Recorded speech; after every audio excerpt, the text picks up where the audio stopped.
Hello, beautiful people. So this is a bonus video for the SoulStar Tarot course. I just wanted to go through some of the pip cards with you because for me, they have significant stories that have always stayed with me. And I really wanted to share some of these stories with you. So I'm going to start going through, I'm not going to do the aces. So I'm going to go from 2 to 10, and I'll start with the pentacles because that's the earth realm. Then I'll go to the cups, the emotional realm. Then I'll go to swords for the mental realm. And then I'll go to wands for the spiritual and creative realm. And I won't have something to say about every card, but I just want little things that are significant for me. So we start with the Two of Pentacles, and you can see he's juggling between what we call an infinity symbol or a lemniscate, standing on one foot, so it's a bit precarious. And you can see that the sea is very rocky behind him. You know, the water always represents the emotional level. So this is like, he's coping, he's keeping it within the lemniscate, but it's a bit tricky, yeah? So it's juggling at the material level. Remember, threes are always the perfection of the suit. And I think I've talked about this one. You've got these three characters co-creating something at the material level. Now, the four is always an interesting one because some people see this as not a great card and other people see it as a very good card.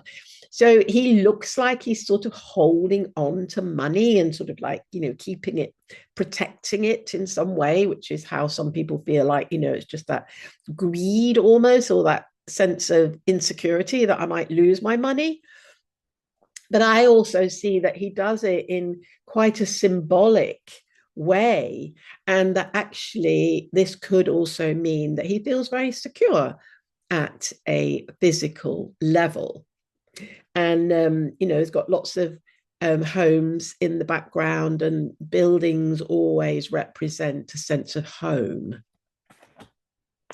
Now, I already talked about the Five of Pentacles quite a bit. This, you know, are we focused on what we're missing, what we're lacking, or are we focusing on being grateful for the beauty that we do have in our lives?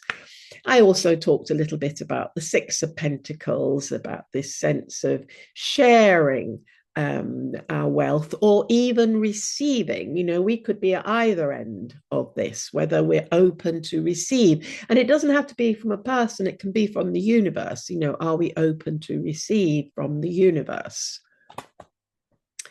The seven, yeah, well, you know, he's planted what I think are pumpkins, and you can't pick them until they're ready, can you?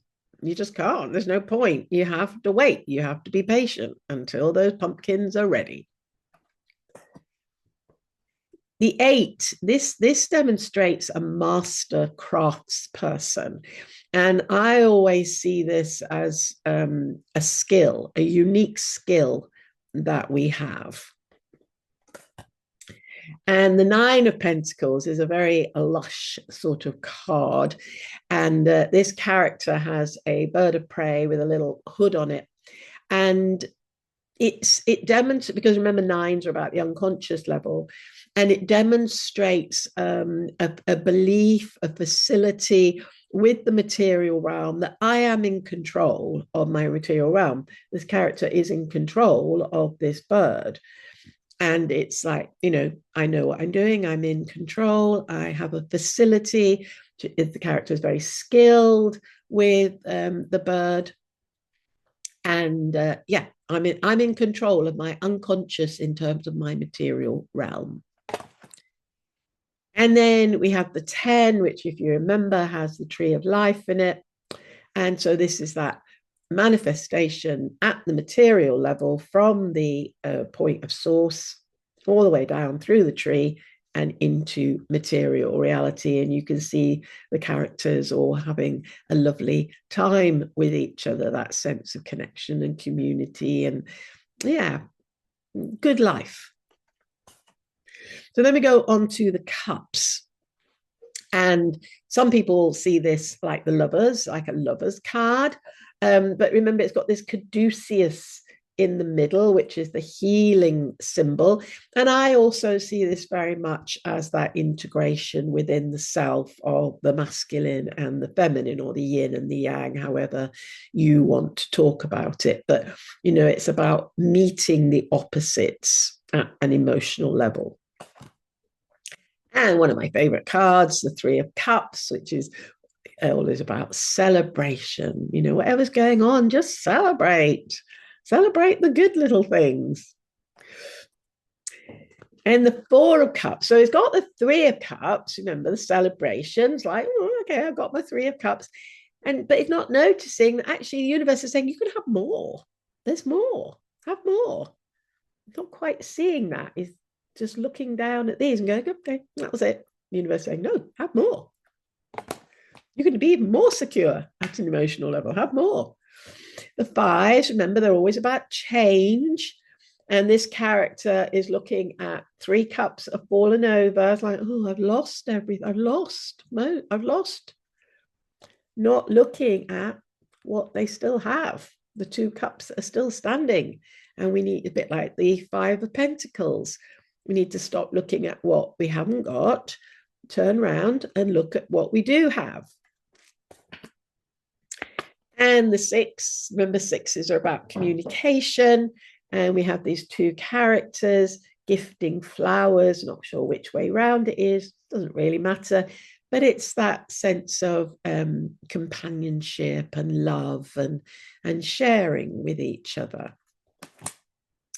Now, the Seven of Cups, I must admit, I always find this a bit of a confusing card because I think it is very much about confusion. So there's all these cups, and some of them are filled with good things, and some of them are filled with scary things. And this looks almost like a shadow type person. And sometimes I think that we become so overwhelmed with choices, and some look good and some look bad, then we can just get completely confused as to what choice we're supposed to make. And for me, that is what that card is about. Remember, sevens are the spiritual triangle coming down into the material rectangle. So I think there's something here about, what is it that the universe is actually wanting to channel down to me at an emotional level? Where am I going to put my focus? And then I did talk about the eight, which is a little bit like the Hermit. I see this as needing some time alone to restore oneself, maybe possibly having to look at some shadow stuff. And then the Nine of Cups, remember, nine's unconscious level. And this character looks quite self-satisfied. He's got all his cups lined up. We're not sure what's behind this curtain. I've just shoveled all the rubbish from under the curtain, put it out of the way, and just make sure the house looks nice for people coming round.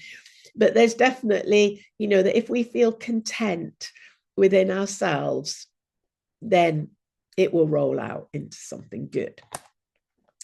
And the Ten of Cups, I always see very much as like, that was amazing. I've just been through an amazing life experience, but it's done. I'm ready to move on now to the next adventure. The new seed, remember, is always present in the 10. And so you've got this family who are saying, hey, we're off to do something else now. We've had a great time. We love you all. That we've got a new idea coming through. So then we go to the swords, Two of Swords. Now, remember, I talked about this one, about this heavy swords and this sense of feeling stuck. You can't see, don't know what's going on because you've just got these two conflicting thought patterns, belief patterns going on. You can see the water behind is a bit disturbed, it's creating discomfort at an emotional level, and you feel stuck. It's a bit like, I was just watching something about the Civil War in the US and how this family was split between half of the family being unionists and the other half being royalists. And you know, what do? This child was sort of stuck in the middle. You know, well, I don't know which way to go. I've got, you know, my father saying one thing and my grandfather saying another, and I love them both. What do I do? You know, it's that sort of situation. Now, the three is an interesting card because, you know, the three is the perfection of the suit. And it doesn't look great, does it? This heart being pierced by swords and all this storm and rain in the background. But I see this card as that when we feel our heart is broken, when we think, oh, I'm in so much pain, my heart is broken by something that has happened, that the deeper the pain, the more intense the pain represents how intense the love was.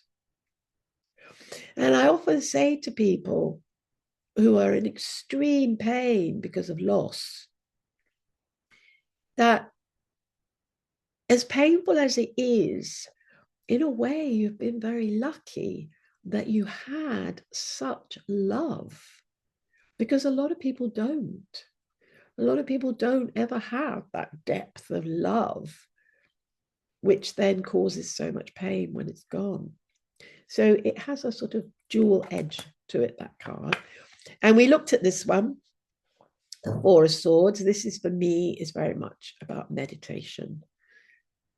It's about quietening the mind and finding that stability at the mental level. Five of Swords, my least favorite card, I must admit. It's all about change at a mental level. And we've got three characters here, all demonstrating quite different stances around something. So we've got the forward character who seems to have managed to get away with some swords, with some beliefs, but looking a bit smug, maybe. And then we've got another character that's just saying, I'm not engaging this, I'm walking away. I don't want to be involved in this fight. And the fact that the clouds are sort of moving quite quickly suggests that this is quite a stressful, fast, intense moving situation. So then you have another character who feels defeated in some way. And I always say to people, which of these characters do you identify with most, and what do you think this story is about? But certainly, if we pull this card, we need to think about, am I engaging in some sort of conflict that really isn't my business, that somebody else is trying to dominate me in some way? Or is it somebody else's fight and I just need to walk away? Or do I need to accept that I've been hurt? Or do I need to accept that maybe I've been the one that's been the dominating one and maybe caused some of the problems? And then we have the Six of Swords, which I did look at before, about this character polling people who look a bit defeated from this very rocky emotional state to a much smoother place. So somehow changing our thought patterns so that we can soothe our emotional level. And whether we rely on someone else to help us do that, because we know we do feel quite broken, or whether we are the person who is helping someone else to do that. You can see the sixes are always this two-way thing of either we're the person giving or we're the person receiving. And I think in a lot of cases, it's about accepting that we are receiving from the universe, that we are in communication with the universe.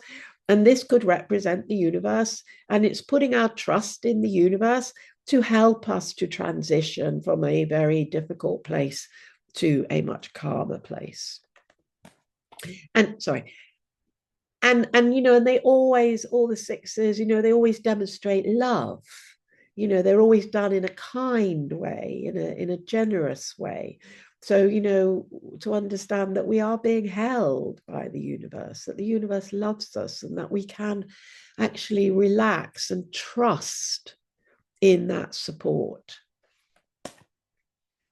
And then we have the Seven of Swords, which I see call the disarming card, because this cheeky character here is literally taking all the swords away from the soldiers so that they can know, they're going to come out in the morning, go to battle, and it's like, oh, there's no swords. We can't fight. There's nothing we can do. And often I feel that we are, actually hurting ourselves through our own thoughts. And that we could do with disarming our thoughts to some extent, and removing some of those nasty thoughts. Everything with a yellow background indicates that it also has a spiritual connection. And to remove a lot of those negative thoughts does then open us up to much more spiritual connection. It enables us to have a wider perspective, a wider awareness.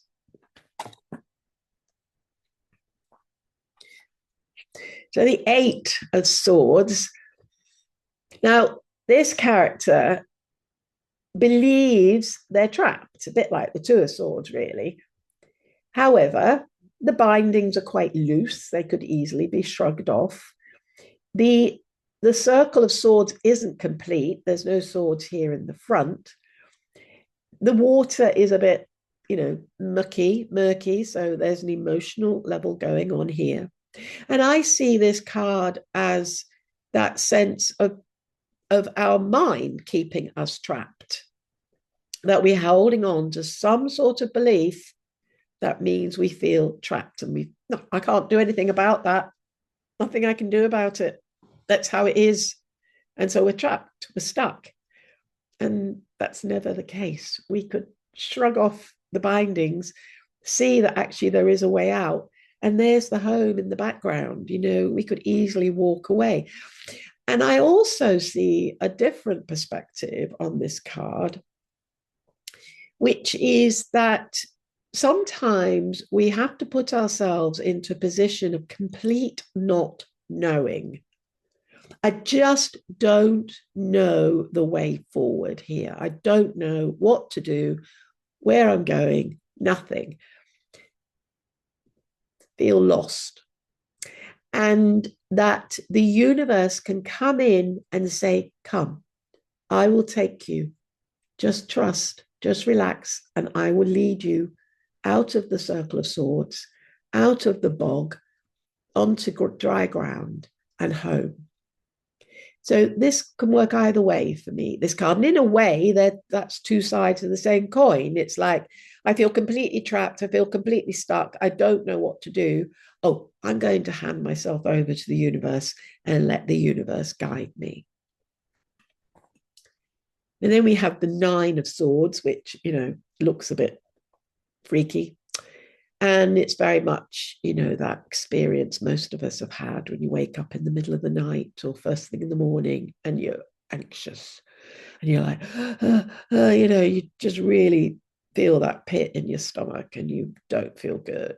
Maybe you know what you're anxious about, and sometimes you're not even really sure what you're anxious about. Remember, it's the unconscious. And we need to move out of that anxiety at will, really, because it will ripple out into the material manifestation of our day. And the way to do this is to focus on the roses in the blanket. So a little bit like the way of the Fae course, where we're making these instant transformations. What can I do to instantly transform myself from this feeling into actually, I'm okay. How to transform the cortisol hormones into the happy hormones. And here it's about focusing on the little roses in the blankets. The easiest transformation that I have ever come across and experienced is just to smile, even if you don't feel like it. Just lift the corners of your mouth up. Your brain goes, oh, she must be happy. Let's kick in some happy hormones. It works really well. And then finally, we have the Ten of Swords, which people go, oh, because it does look a bit, oh, this person is well and truly dead. However, we've got this new sunrise on the horizon, this yellow sky. Remember, yellow is always about spirituality. So there's some thought or belief that is no longer impacting. It's gone, finished, and there's a new dawn on the horizon, a new way of thinking on the horizon. So not such a bad card. And then we have the Two of Wands. Now, the 2 and the 3 for me make a little story. So remember, these are medieval characters. And I see this as a medieval merchant who has invested all their money in some ships to sail halfway around the world to go and get spices and silks and things like that.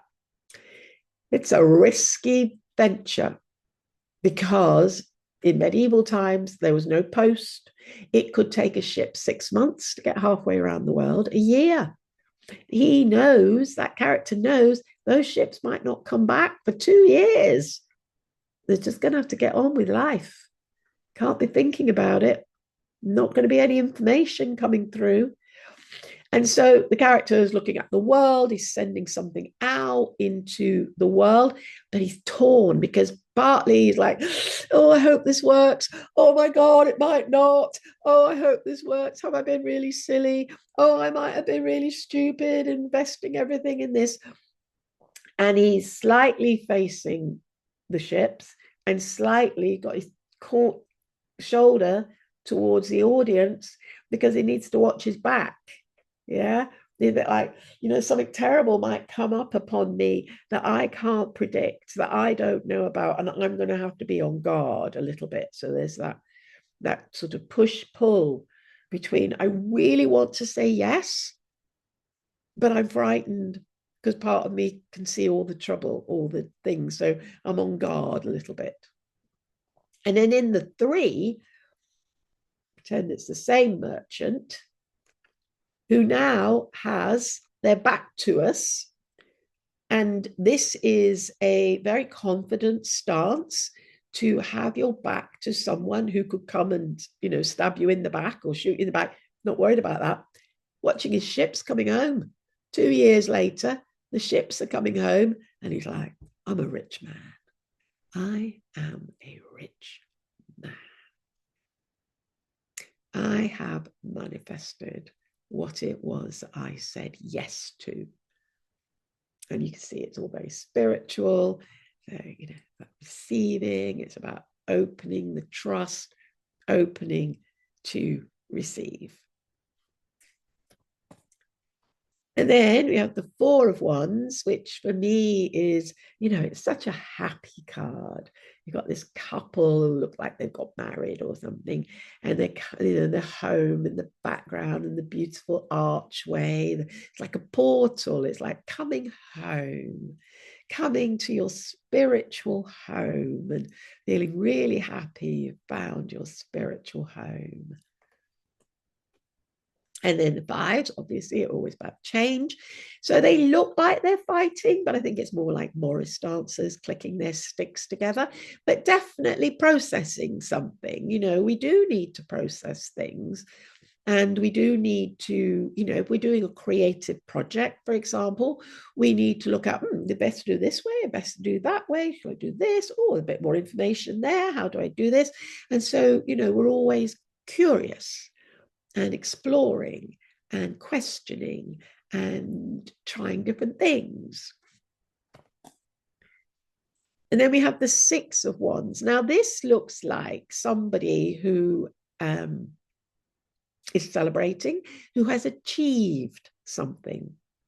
And the crowds are cheering this character on and go, yay, you're our hero, you're our warrior, or whatever. But the laurel leaf is not at the top of the wand, and we're not quite sure what this blanket is covering.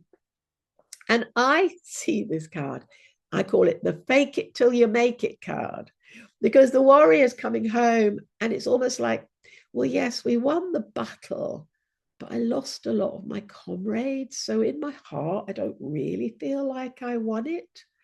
However, they're having to pretend they won it because all the crowds are so excited. And sometimes we have to fake it till we make it. We may go, I don't think I'm good enough to do this, but I'm just going to have to. I'm going to have to pretend that I am because I've got to do it. I don't have any choice. I've got to do it. So I'm going to fake it and go for it. And then when I make it, I go, oh, yes, now I know I can actually say, yes, I've done that and feel proud. And defending our stance, like, this is where I've got to. I've managed to get to this peak and, I'm defending my place where I have what I have achieved. Nobody's going to take this away from me, what I have achieved. And I got it through focus. All these ones are very focused. This is about focus, that when we focus our intention, clear, single focus, then that has to be what comes through. And then, of course, you've got the 9, which we looked at as well, about the unconscious level. It's like, it may have been hard, but I'm here. I'm here. I've done it. I'm ready. I'm ready for the next step. I'm up for it. I'm not going to go back and just complain about all my injuries and how sick I am or anything like that. I'm here. I'm ready. It's that sense of saying yes again. I'm saying yes. However beaten up I am, however tired I am, I'm still saying yes to the next thing. But then weirdly, this one, I always find this a strange card because you'd expect some sort of amazing outcome on the 10 of Wands. And really, this is more of a,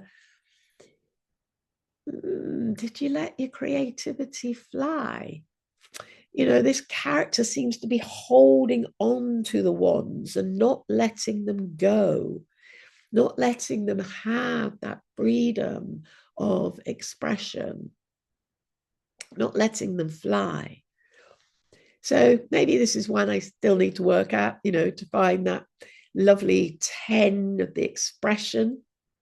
But I must admit, I always see this one as a little bit of, come on, let it go for it. And maybe, it's the last card now of all the pip cards.